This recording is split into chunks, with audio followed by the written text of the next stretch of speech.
और इस वक्त मेरे साथ मेरे सहयोगी प्रशांत गुप्ता मौजूद है, साथ ही फिनिक्स हॉस्पिटल से डॉक्टर डीके गुप्ता भी इस वक्त मेरे साथ जुड़ रहे हैं। लेकिन प्रशांत, पहले मैं आपका रुख करना चाह रहा हूं। प्रशांत, देखिए, ऑक्सीजन की आपूर्ति हो रही है, उसको लेकर के लगातार सरकारों की तरफ से भी अपनी अपनी कोशिशें हो रही हैं। दिल्ली में भी फौरी तौर पर ऑक्सीजन मिल गई है, लेकिन अभी की स्थिति क्या है?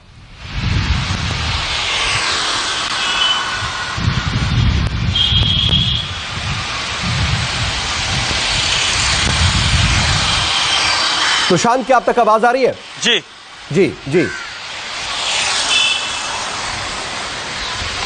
जी जी सऊद, देखिए, अभी की स्थिति, जो ताजा स्थिति में बहुत ज्यादा फर्क नहीं आया। एक समस्या बस इतनी है कि अस्पतालों में मरीजों के लिए जगह नहीं है। ये क्राइसिस अभी बनी हुई है।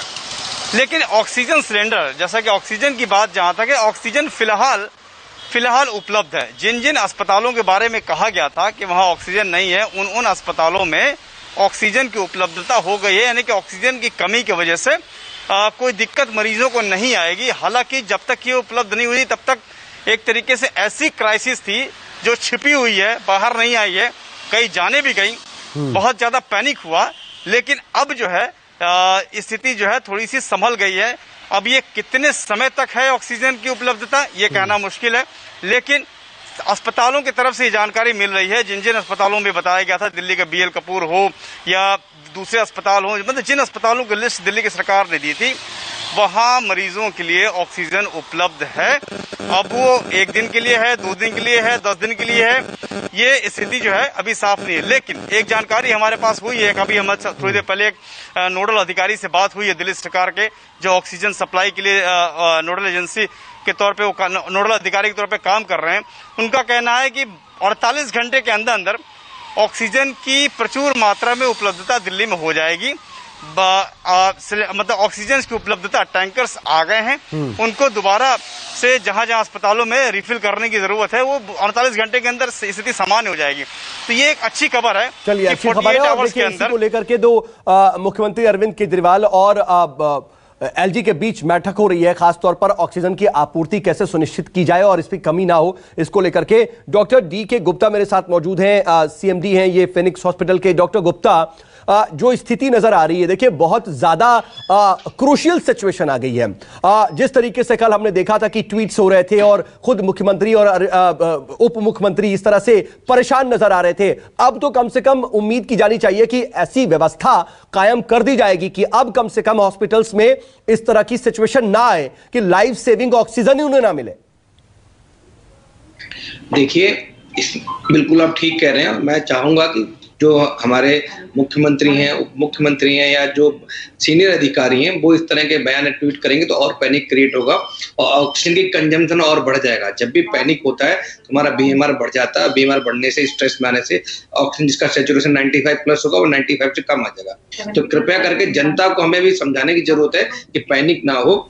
बहुत सारी अभी ऐसी चीजें हैं जिसको आप होम रेमेडी से, होम आइसोलेशन में बिना ऑक्सीजन के चीजें ठीक हो सकती हैं। लेकिन अगर हम पैनिक क्रिएट करेंगे तो कंजम्पशन बढ़ेगा। उनको फोकस करना चाहिए, इंटरनली डिस्कस करना चाहिए, ना कि पब्लिक में कि हमारे ऑक्सीजन खत्म हो रही है। तो जिन लोगों को जरूरत नहीं होगी वो भी अस्पताल पहुंच जाएंगे और जिनको जरूरत नहीं होगी वो भी स्टोर करने लग जाएंगे। तो कहीं ना कहीं कालाबाजारी को बढ़ावा देगा। तो इस समय ये चाहिए, चाहे प्रधानमंत्री जी हो, चाहे हमारे मुख्यमंत्री हो, सबको पब्लिक को संयम रखने की, सांत्वना देने की जरूरत है, सो दैट लोग पैनिक कम करें, कालाबाजारी कम हो और लोगों की सच में रिक्वायरमेंट कम हो जाएगी। अगर मैं स्ट्रेस में हूं तो मेरी ऑक्सीजन रिक्वायरमेंट बढ़ जाती है। तो इसलिए मैं पब्लिक को भी कहूंगा कि ऑक्सीजन की जरूरत नहीं है। अगर आप हेल्दी हैं, फिट हैं, खास करके यंग एडल्ट है, कोई कोमोर्बिड कंडीशन नहीं है, तो छाती में निमोनिया बहुत ज्यादा नहीं है, आपका CT स्कोर 10 से 12 तक है, तो भी कोई दिक्कत नहीं है। अगर 15 से ज्यादा है और साथ में सिम्टम्स है, खांसी है, जुकाम है, चेस्ट पेन है, ब्रीदिंग डिफिकल्टी है, तभी आपको ऑक्सीजन की जरूरत है। अदरवाइज बहुत सारे पेशेंट ऐसे होते हैं, खास करके ओल्ड एज के, जिनको 92 और 91 भी ऑक्सीजन के लिए नॉर्मल होता है।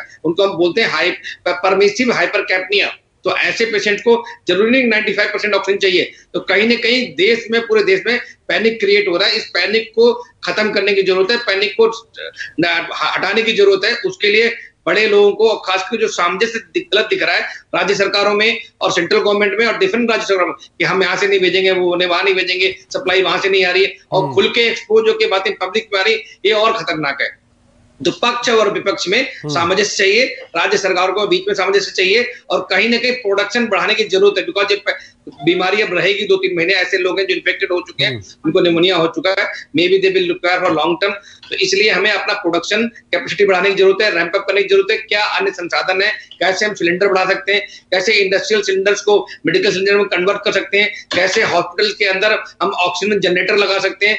तो ये सब चीजें हमें ध्यान देना चाहिए और यही शायद सबके लिए डॉक्टर गुप्ता, एक और चीज है, और अगर आप इसको बेहतर तरीके से समझा पाएंगे कि इस वक्त की स्थिति देख रहे हैं कि पिछली बार ऐसी सिचुएशन नहीं आ रही थी कि बहुत ज्यादा ऑक्सीजन पर जाना पड़ रहा हो कोविड पेशेंट्स को, लेकिन इस वक्त लोगों के मन में यह बात आ रही है कि अगर कोविड पॉजिटिव हैं तो उन्हें ऑक्सीजन सिलेंडर की जरूरत होगी। असल में ऑक्सीजन सिलेंडर कब जरूरी हो जाता है और किस वक्त लगाना चाहिए, यह अगर आप बता पाए।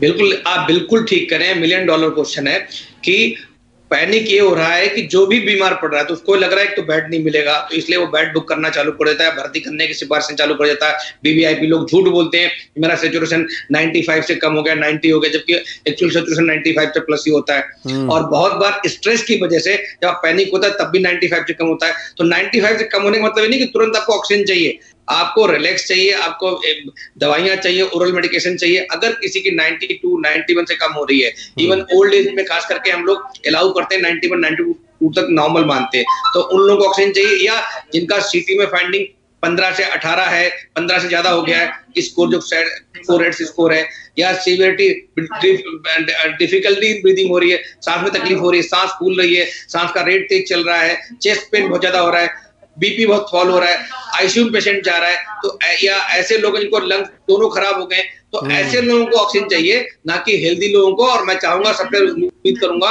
कि घर में कृपया करके अगर आपको जरूरत नहीं है तो अननेसेसरी ऑक्सीजन इकट्ठा ना करें, उससे जिनको जरूरत होगी। मैं इसी पर आ रहा था डॉक्टर गुप्ता की कई जगह से ये खबरें आ रही हैं, कई जगह ये रिपोर्ट्स आ रही हैं कि लोगों ने अपने घरों में भी सिलेंडर स्टोर कर लिए हैं, तो उनको क्या सलाह देंगे आप?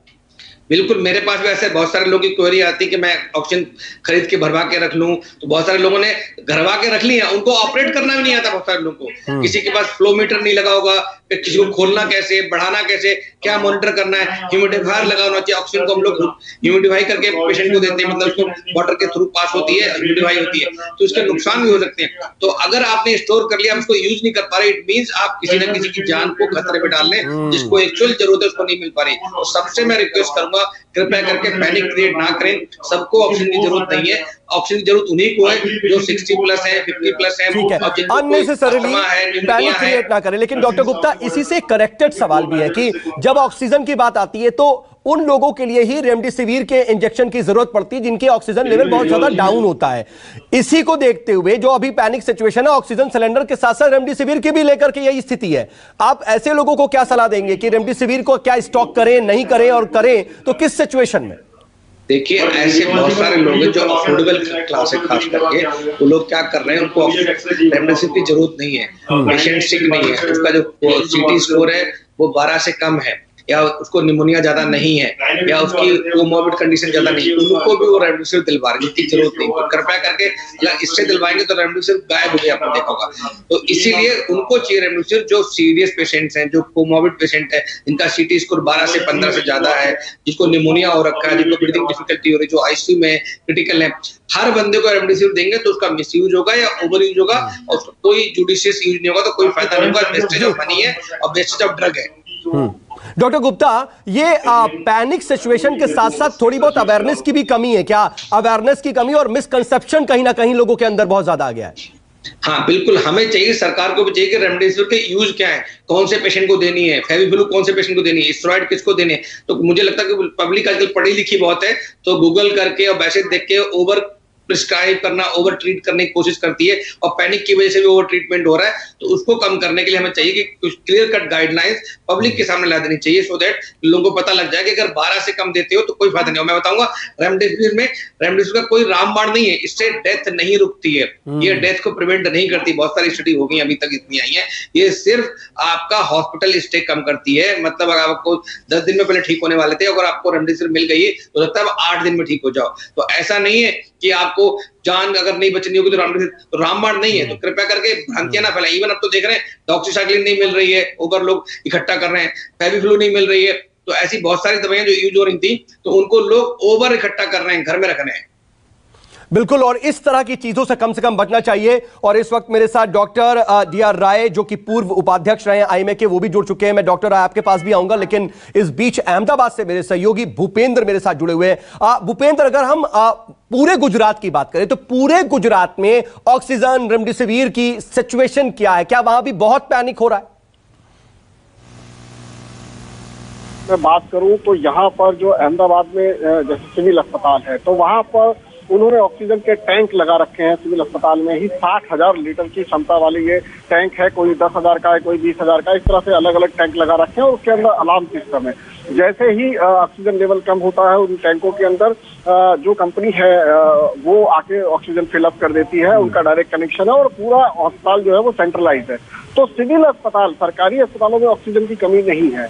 कमी है प्राइवेट अस्पतालों में, जहां पर सिलेंडर सप्लाईज होते हैं, वहां पर कहीं ना कहीं, क्योंकि सप्लायर की वजह से जो स्टॉक आ रहा था उसमें कहीं ना कहीं थोड़ी बहुत कमी जरूर रही। लेकिन अब चूंकि इंडस्ट्रियल पर्पज के लिए वो ऑक्सीजन सप्लाई बंद कर दी गई है, तो अब वो कमी भी पूरी हो गई है। रही बात रेमडेसिविर को लेकर, रेमडेसिविर की कमी बहुत ज्यादा देखने को मिली थी, क्योंकि लोग घंटों कतार में खड़े होकर रेमडेसिविर लेने के लिए, जैसे कि कैडिला रेमडेसिविर यहाँ पर बनाता है, तो उसके बाहर उन्होंने जब डिस्ट्रीब्यूट करना शुरू किया था 899 रुपए में, तो लोग 1-1 किलोमीटर लंबी लाइनों में घंटों खड़े रहे। लेकिन चूंकि अब वो सिस्टम भी बंद कर दिया गया है, यहाँ पर सख्त हिदायत दे दी गई है कि जितने भी सरकारी अस्पताल है वहां तो ये चीजें उपलब्ध भी है, प्राइवेट अस्पतालों में भी कलेक्टर की देखरेख में ये इंजेक्शन दिए जाएंगे। किसी भी इंडिविजुअल को अब ये इंजेक्शन नहीं मिलेगा। उसके लिए बाकायदा एक फॉर्मेलिटी की गई है, मेल करना पड़ेगा कलेक्टर को, उसके जरिए उन्हें। चलिए, राज्य सरकार अपने स्तर पर हर वो कोशिश कर रही है कि पैनिक को कम से कम तर रखा जाए। लेकिन डॉक्टर राय, मैं आपके पास आऊंगा और जरा उपलब्धता की बात पर जब हम बात कर रहे हैं, ऑक्सीजन और रेमडेसिविर की बात कर रहे हैं सर, तो एक बात यह भी आती है, जैसा भूपेंद्र बता रहे हैं कि कुछ हॉस्पिटल्स के पास अपने प्लांट हैं, वहां पर वो उस तरीके से मैनेज कर सकते हैं। इस व्यवस्था को कायम रखना कितना मुश्किल है? क्या इसमें सिस्टमेटिक कुछ टेक्निकलिटीज आती हैं कि हॉस्पिटल्स अपने अपने प्लांट लगा सकें? बहुत अच्छी बात पूछी आपने। वाकई में इस वक्त महामारी की अवस्था बन चुकी है और देश की स्वास्थ्य सेवाएं चरमरा रही हैं। कभी भी नहीं सोचा था एज ए डॉक्टर होते हुए हमने कि सेकंड वेव हमारी इतनी खतरनाक हो जाएगी कि हमसे संभाले नहीं संभलेगी। लापरवाहियां हुई हैं, इसमें कोई दो राय नहीं है। जनता ने अपने आप को बिल्कुल फ्री छोड़ दिया, जिसकी वजह से आज हमको दिन देखना पड़ा, इसमें भी कोई दो राय नहीं है। लेकिन कहीं ना कहीं हमारी सरकार को यह सोचना चाहिए था कि जब यूरोप से हमको इस प्रकार की समाचार मिल रहे थे कि सेकंड वेव बड़ी इंफेक्शियस है और ज्यादा खतरनाक है, तो हमको हर चीज का स्टॉक लेके चलना चाहिए था। अब देखिए, आप ऑक्सीजन की बात कर रहे हैं। ऑक्सीजन का सिलेंडर अगर किसी अस्पताल में खत्म हो जाता है, उसको रिप्लेस करने में 4-5 घंटे लग जाए और 4-5 घंटे के अंदर 2-4 अगर मरीज चले गए, तो ये हमारे लिए, डॉक्टर के लिए, अस्पताल के लिए और देश के लिए शर्म की बात हो जाएगी। तो ये वाली स्थिति तो नहीं आनी चाहिए कभी भी। अभी उस प्रकार से आपने कहा कि कुछ लोगों ने अपने टेंट लगा के वहां पे टैंकर खड़े कर दिए हैं, वो भर रहे हैं, बहुत अच्छी बात है। और सरकार ने भी वार फुटिंग के ऊपर इंडस्ट्रियल ऑक्सीजन को बिल्कुल बंद कर दिया है और सारी की सारी ऑक्सीजन हमको डाइवर्ट कर दिया मेडिकल की तरफ। बहुत अच्छी बात है, सराहनीय है। लेकिन मैं जनता से कहूंगा, जो हमको पता लगा है, जनता ने भी प्राइवेट अपने स्टॉकिस्ट से 4-4, 5-5 सिलेंडर लेके घर में रख लिए हैं। कृपा करके मैं हाथ जोड़ता हूं, आपको नहीं मालूम कि ऑक्सीजन कब देनी है और कितनी देनी है और कब तक देनी है। आप घर में अपने आप अपने मरीज के साथ खिलवाड़ न कीजिए, डॉक्टर पे विश्वास कीजिए, तो डॉक्टर जितनी ऑक्सीजन देना चाहेगा देगा। दूसरी चीज, अभी आपने रेमडेसिविर की बात कही। रेमडेसिविर ये रामबाण नहीं है। पता नहीं इसकी इतनी पब्लिसिटी कर दी कि 3 दिन पहले कहा गया कि ये 5,500 का इंजेक्शन हमने 3.5 का कर दिया है, 2400 वाला इंजेक्शन 899 का कर दिया है। भाई आपने तो कर दिया, ठीक है, इंप्लीमेंटेशन हुआ नहीं हुआ, उसके बाद वो मार्केट के अंदर काला बाजारी चल रही है। और मैंने आपके माध्यम से, टीवी के माध्यम से बार बार एक ही बात कही है, सरकार से हाथ जोड़ के कहता हूं, दोबारा कहता हूं कि कृपा करके रेमडेसिविर और दूसरी फेविफ्लू मेडिसिन सिर्फ उन हॉस्पिटल्स में दीजिए जहां पर कोविड डेजिग्नेटेड है। किसी मरीज को रेमडेसिविर के लिए बाहर न जाना पड़े, एक-एक मील लंबी लाइन में न लगना पड़े। एक तो देखिए, एक तो उसका मरीज वहां पे तड़फ रहा है अस्पताल में, दूसरा उसे घर वाले लाइन लगा के तड़फ रहे हैं। आप बताइए कितनी पैनिक की स्थिति हो जाएगी। हर अस्पताल के अंदर रेमडेसिविर इतना दीजिए, आप उसका स्टॉक लीजिए, उसको ऑडिटिंग करिए, कि आपने किस पेशेंट को दिया, उसका आधार नंबर दीजिए। मैंने कहा, लेकिन काला बाजारी को रोकिए। देश वैसे ही बड़ी महामारी से तड़प रहा है, और अगर रिश्तेदारों को और उनके प्रियजनों को लाइन में लग के इंजेक्शन लेने पड़े, वो भी 20-20 हजार के। अभी गाजियाबाद के अंदर भी मैं टीवी पे देख रहा था, गाजियाबाद के अंदर किसी लड़के को पकड़ा है जिसके पास 5-7 इंजेक्शन थे, जो 20 हजार का एक इंजेक्शन बेच रहा था। अब बताइए ये क्या है? एक तरफ लोग बाग तड़प रहे हैं इंजेक्शन के लिए, दूसरी तरफ आप काला बाजारी कर रहे हो। तो ये चीजें सरकार को अपने हाथ में लेनी चाहिए। उसके अलावा हमारे पास मिसमैनेजमेंट तो डॉक्टर देखिए बहुत दिख रहा है, और ये हम में और आपके जानकारों के साथ भी ऐसी स्थिति है, मेरे खुद के जानकारों के साथ भी ऐसी स्थिति आ रही है, जिन्हें 15-15 हजार में रेमडेसिविर खरीदनी पड़ रही हो और फिर उसके बाद भी लाइफ नहीं बच पा रही है। लेकिन संकेत, मैं एक बार जरा सा आपका रुख करना चाह रहा हूं, क्योंकि देखिए ऑक्सीजन की कमी की बात राज्य सरकार लगातार कह रही है कि जितनी उन्हें जरूरत है उससे कम उन्हें मुहैया हो रही है। वहां पर भी क्या आने वाले वक्त में ऐसी कोई पैनिक सिचुएशन ना हो, इसके कुछ स्टेप्स उठाए जा रहे हैं?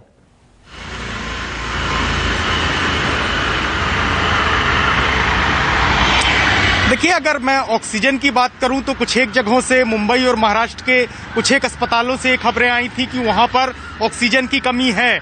महाराष्ट्र सरकार भी लगातार ये कह रही थी कि करीब 1500 मेट्रिक टन की जो ऑक्सीजन है उसकी जरूरत है, लेकिन सिर्फ 1250 मेट्रिक टन ही उपलब्ध हो पा रही है। ऐसे में उन्होंने केंद्र सरकार से भी गुहार लगाई थी। लेकिन अब अगर मैं मुंबई के परिप्रेक्ष्य में बात करूं तो एक राहत की खबर ये आई है कि बीएमसी के अधिकारियों से हमारी बात हुई है। उनका कहना है कि मुंबई में 235 मेट्रिक टन ऑक्सीजन की जरूरत है, और जल्द ही उनके पास जामनगर का जो प्लांट है, इसके अलावा विशाखापट्टनम का प्लांट है, वहां से 300 मेट्रिक टन ऑक्सीजन पहुंचने वाली है। यानी कि मुंबई में बहुत ज्यादा दिक्कतें नहीं होंगी। इस तरीके की बातें बीएमसी की तरफ से और सरकार की तरफ से कही जा रही हैं। लेकिन दूसरी तरफ अगर मैं रेमडेसिविर इंजेक्शन की बात करूं तो यहां पर हमने देखा है कि लगातार इसको लेकर राजनीति हुई है, आरोप प्रत्यारोप हुए हैं। हमने देखा था कि कुछ दिन पहले नवाब मलिक जो कि महाराष्ट्र के मंत्री हैं, उन्होंने आरोप लगाया था केंद्र सरकार के ऊपर कि यहाँ के जो कंपनियों के मालिक हैं उनको दबाव बनाया जा रहा है कि वो इन इंजेक्शनों को महाराष्ट्र में सप्लाई ना करें। साथ ही साथ जवाब भी केंद्र सरकार की तरफ से दिए गए थे। देवेंद्र फडणवीस के ऊपर भी लगातार आरोप लगाए गए थे। तो इस तरीके की चीजें देखने को महाराष्ट्र में मिल रही हैं। एक स्याह हकीकत ये है कि कहीं ना कहीं राजनीति भी हो रही है, तो राजनीतिज्ञ जो हैं वो कम से कम इस तरह की स्थिति में ना उलझें और पैनिक की सिचुएशन कम से कम हो, यह उनकी भी जिम्मेदारी है। आप सभी हमारे साथ जुड़े, इसके लिए आपका बहुत बहुत शुक्रिया। डॉक्टर गुप्ता आपका भी बहुत बहुत शुक्रिया, डॉक्टर राय आपका भी बहुत बहुत शुक्रिया। हमने ये बताने की कोशिश की कि अब जमीन पर क्या हालात है, कितनी पैनिक सिचुएशन थी, लेकिन अब धीरे धीरे थोड़ी सी नॉर्मलसी तो है ही है, और आने वाले वक्त में कोई स्टॉक की कमी ना हो, इस पर भी पूरी कोशिश इसको लेकर के की जा रही है। नमस्कार, मैं हूं मानक गुप्ता। अगर आपको हमारा ये वीडियो पसंद आया हो तो इसे लाइक और शेयर जरूर करें, और हां, हमें सब्सक्राइब और फॉलो करना ना भूलें ताकि आप देश और दुनिया की कोई खबर मिस ना करें। तो जुड़े रहिए हमारे साथ और देखते रहिए न्यूज़ 24।